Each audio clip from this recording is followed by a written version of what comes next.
সকালবেলায় গরম ভাত থাকতো, আমরা সবাই পান্তা ভাত খেয়ে নিলাম। আর সাথে সারাদিনের কাজকর্ম সকালবেলায় আমি আজকে করে নিলাম। আজকের ব্লগে সেটাই থাকছে, তো আপনারা দেখতে থাকেন। আসসালামু আলাইকুম গাইস, কেমন আছেন? আশা করি ভালো আছেন। আল্লাহর রহমতে আমিও ভালো আছি। এই তো সকালবেলা উঠে আমি বাবুর জন্য একটা ডিম পোস্ট করতে দিলাম। সকালে বাবুকে ডিম খাওয়াই নিলে সারাদিনে পুষ্টিটা কিছুটা হলেও পাবে, এই জন্য ডিম সাথে হলো রোজা রাব্বুর জন্য রুটি ভেজে নিতেছিলাম। আর আজকে আমি রান্না করব ধুন্দুল দিয়ে শিং মাছ দিয়ে রান্না করব। আর আমাদের এখানে প্রচুর লোডশেডিং হয়, রাত্রে ঘুমানোই যায় না, 2-3 বার রাত্রে চলে যায় কারেন্ট। আর সারা রাত আমার বিছুনতে বাতাস ভাব বাড়তে হয়। বাচ্চারা দেখা যায় কারেন্ট গেলে ঘুমায় না, ওরা কান্নাকাটি করে, এই জন্য আমার খুবই কম ঘুম হচ্ছে। আর ঘুম না পারতে পারলেও কি হবে, সকালবেলা তো উঠতেই হবে, রান্নাবান্না খাওয়া দাওয়া, রোজা রাব্বুর দোকানে চলে যাবে, সব কিছু পেশায় মিলে না ঘুমাইতে পারলেও সকালবেলায় উঠতে হয়। আর সকালবেলা যদি না কাজ আমি সবগুলো করে নেই, তাহলে সারাদিন আর বাচ্চাদের সময় দিতে পারবো না, আমি ভিডিও করতে পারবো না, এডিটিংও করতে পারবো না। সেই জন্য আর কি আমি সকালবেলা উঠে চেষ্টা করি সমস্ত কাজ সারাদিনে যতটুকু পারি গুছিয়ে কাছে রাখার চেষ্টা করি। আর যেহেতু রোজার 2 দিন ধরে স্কুল বন্ধ যাচ্ছে, শুক্র শনি 2 দিন স্কুল বন্ধ যাচ্ছে, এর জন্য বাসায় আমার মেয়েটা আজকে বাসায় রয়েছে, 2 দিন ধরে স্কুলে যাচ্ছে না। আর এদিকে আমি তো ওগুলা সব কিছু মাখিয়ে নিলাম, একটু মাখিয়ে আজকে রান্না করব, একটু ঝাল টাল দিয়ে মাখিয়ে দিয়ে এগুলা তেলে দিয়ে রান্না করব। আর এগুলোর মধ্যে ঝোল দিতে হবে না, এগুলোর মধ্যে ঝোল উঠে যাবে, অলরেডি ঝোল উঠে যাবে, ধুন্দুলের তরকারি তো ঝোল উঠে যাবে। আর ঝোল তরকারি একটু গরম তো প্রচুর গরম, একটু ঝোল তরকারিটা খাওয়া শরীরের জন্য উপকারী হবে, এর জন্য আর কি রান্না করে নিতেছি। আর আমার শিং মাছটা ধুতে খুবই কষ্ট হয়, তারপর আমি যতটুকু পারছি শিং মাছটাকে পরিষ্কার করে নিয়েছি। জানি না কার কেমন শিং মাছ ধুইতে কেমন লাগে, কিন্তু আমার শিং মাছ ধুইতে আমি শিং মাছ বাসায় আনতে নাই করি এই ধোয়ার জন্য।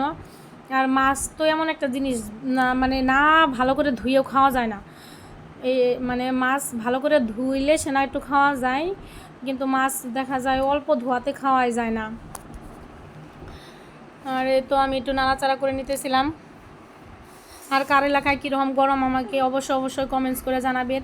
আর আমার এই ভিডিওটা যদি ভালো লাগে প্লিজ একটা লাইক দিবেন, কমেন্ট করবেন আর শেয়ার করবেন সাথে। আর যারা নতুন আছেন তারা অবশ্যই একটু আমাকে সাবস্ক্রাইব করে পাশে রাখবেন। আর এদিকে আমি সমস্ত কাজ বাসায় করে নিতেছিলাম, ওরা ঘুমিয়ে থাকা অবস্থায় আমি করে নিয়েছি বাসার সমস্ত কাজ, সব কিছু গোছগাছ করে ওর বাবাকে আমি খাবার দাবার বেড়ে দিয়ে ওর বাবা চলে গেছে। আর আমি বাচ্চাদের হাতে আমি ব্রাশ ধরে দিয়েছি, তো ওরা ব্রাশ করতেছে। আর আমি গতকালকে রাত্রে ভাতে পানি দিয়ে রাখছিলাম, ওগুলো আমি খেতে দিব। আর আমি কিন্তু সকালবেলা রান্না করে নিয়েছি, গরম ভাত রান্না করে নিয়েছি, কিন্তু প্রচণ্ড গরমের কারণে আমি সবাই আমরা একাত্র ঠান্ডা বাতি খাবো, পান্তা ভাত যেটাকে বলে ওই পান্তা বাতি খাবো, মেয়ে ছেলে আমি নিজেও খাবো। আর রোজার আব্বুকে রুটি খাওয়াই দিয়েছি। আর এই তো আমার গুড্ডু সোনাটা ওখানে খেলতেছিল, ওই তো আমার এইখানে আমার সোনা ছেলেটা বসে রয়েছে আর দুষ্টুমি করতেছে। এদিকে আমি সব কিছু পরিষ্কার করে নিয়েছি, সাথে রান্নাটাও করে নিয়েছি। আজকে রান্না তো জানিনি কী করে নিচ্ছি আমি, তো আব্বু খেয়ে গেছে আর আমরা খাবো এখানে। আমাদের তো রান্নাঘরটাও আমি ক্লিন করে নিয়েছি, সব কিছু আর কি পরিষ্কার করে নিয়েছি। এদিকে রোজার আব্বু খেয়ে গেছে, একটু থালিগুলো আমাকে ধুতে হবে, এখন একটু থালিগুলো ধুয়ে নিব। তোমরা ব্রাশ করো, এদের ব্রাশ করা নিয়ে আমার সাথে ঝগড়া, বলেন তো এদের নিয়ে আমি কি করব? এরা ব্রাশ করবার সেনেও আমাকে স্বস্তি দিচ্ছে না, এরা একজনের সাথে দুজনের বাতাস সহ্যই করতে পারে না। এরা কি বললাম আমি, টুকটুকি কোথায় গেছে, পেঁয়াজ নিয়ে এসেছে। আচ্ছা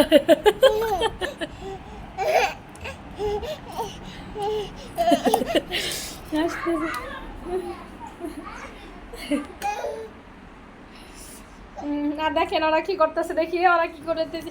এদিকে তো ওদেরকে আমি পান্তা ভাত খেতে দিয়েছি, নিজে হাতে মাখিয়ে খেতে দিয়ে নিয়েছি। আর পান্তা ভাত গরমের দিনে খেতে খুবই ভালো লাগে। আমি মাঝে মাঝে দেখা যায় গরম ভাত যখন খাইতে মন চায় না, তখন পান্তা ভাত কাঁচামরিচ সাথে পেঁয়াজ দিয়ে খেয়ে নিই।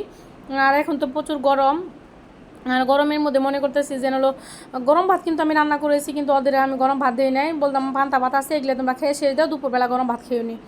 এর জন্য আমি দুজনকে দিয়ে দিয়েছি ঠান্ডা ভাত, তো ওরা খেয়ে নিতেছে, ওরা কোনো কথা বলতেছে না।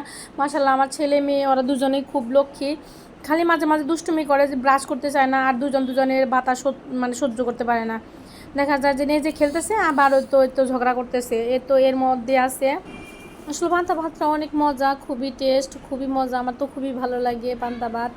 এত গরমের মধ্যে পান্তা ভাত খাওয়া। আর এই তো এদিকে গুড্ডু সোনাটা এসে পড়েছে, আর এসে ওদের ডিস্টার্ব করতেছে। এখন আর কি করার, ওর ছোটো ভাই বড় ভাই ওকেও মারতেছে দেখা যায়। এই তো ছেলেটা আসলো, ঝগড়া করতেছে, আর ওকে আমি ঘুমিয়ে দিয়ে নিলাম।